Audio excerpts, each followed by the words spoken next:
নারায়ণগঞ্জের রূপগঞ্জে পূর্বাচল উপশহরের বিভিন্ন সেক্টরে গত কয়েক মাস ধরে ঘোড়া জবাই করে মাংস বিক্রি চলছিল। রাজধানী গাজীপুর সহ আশেপাশের হোটেল রেস্তোরাঁয়, এমনকি মাংসের দোকানেও। মঙ্গলবার ভোরে পূর্বাচল উপশহরে জবাই করা 5টি ঘোড়ার মাংস সহ একজনকে আটক করেছে আনসার সদস্যরা। পরে তাকে 15 দিনের বিনাশ্রম কারাদণ্ড দিয়েছেন নির্বাহী ম্যাজিস্ট্রেট। আর এই মাংস বিক্রির চক্রকে ধরতে অভিযান চলছে বলে জানান থানার ভারপ্রাপ্ত কর্মকর্তা। রিয়াজ হোসেনের তথ্য ছবিতে প্রতিবেদন।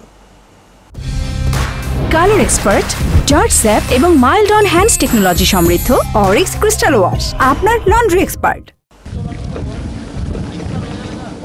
মঙ্গলবার ভোর পূর্বাচলের 10 নম্বর সেক্টর এলাকায় আনসারের টহল টিম 306 নম্বর সড়কে বাউন্ডারি দেওয়া 5 নম্বর প্লটের সামনে একটি সিএনজি চালিত অটোরিকশা দেখতে পেয়ে থমকে দাঁড়ায়। এই সময় আনসার সদস্যরা তাদের টহল গাড়ি নিয়ে সামনে এগিয়ে গেলে দৌড়ে পালায় 3 থেকে 4 জন। তবে ঘটনাস্থল থেকে আটক হয় অটোরিকশা চালক ফয়েজ মিয়া। প্লটের ভেতর থেকে জব্দ হয় জবাই করা 5টি ঘোড়ার মাংস। এলাকার মানুষের দাবি, কম দামের অজুহাতে একটি কুচক্রী মহল নির্জনতার সুযোগ নিয়ে গভীর রাতে বা দিনে দুপুরে ফাঁকা এলাকায় ঘোড়া জবাই করে অটোরিকশায় করে ঢাকা, গাজীপুর সহ আশেপাশের হোটেল রেস্টুরেন্টে ঘোড়ার মাংস সরবরাহ করে। তাকায় দেখে সিএনজির ভিতরে একটা গোস্তের রান পড়ে আছে। কয়েকে ওস্তাদ এরা বলতেছে যে এটা তো গোস্তের রান। তখন এরা আবার এই দরজাটা গেটটা লাগানো থাকার কারণে ওরা ওইদিকে পা দেখছে, জোসনার রায় তাদের রায় পা দেখছে। তখন কয়েকে দেখে ভিতরে মানুষ। তখন আমরা দরজাটা অনেক কষ্ট করে ধাক্কা দিয়ে খুলতে ওরা তখন আমাদেরকে দেখে ওয়াল টপকায় 4 জন পার হয়ে চলে যায়। ঘোড়ার মাংস গাজীপুর বেচা কিনা করতো 200-250 টাকা, 300 টাকা কেজি। তো এখন মানুষ যদি ওই 300 টাকার গোস্ত 700 টাকার লাগে আপনার যোগ করে, তাহলে এটা বিভিন্ন বড় ধরনের একটা প্রতারণা মানুষের কাছে। এখানে আজকেও 5টার মতন ঘোড়া জব হয়েছে।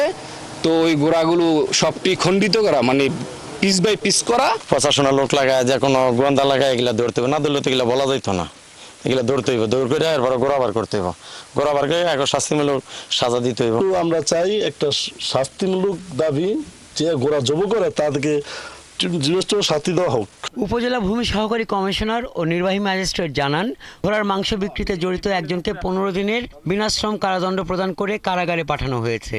আর বিক্রিতে জড়িত অন্যদের গ্রেপ্তারে অভিযান চলছে বলে জানান রূপগঞ্জ থানার ভারপ্রাপ্ত কর্মকর্তা। এসে দেখা যায় যে অনুমোদিত নয় এরকম 5টি ঘোড়া জবাইকৃত অবস্থায় আছে এবং আমরা হাতে নাতে একজন আসামিকে ধরতে পেরেছি এবং বাকিরা পালিয়ে গেছে। এর আগে গত 18 মার্চ গাজীপুরের হায়দ্রাবাদ গ্রামে গাজীপুর জেলা প্রশাসন অভিযান চালিয়ে ঘোড়ার মাংস বিক্রি বন্ধ করেছিল।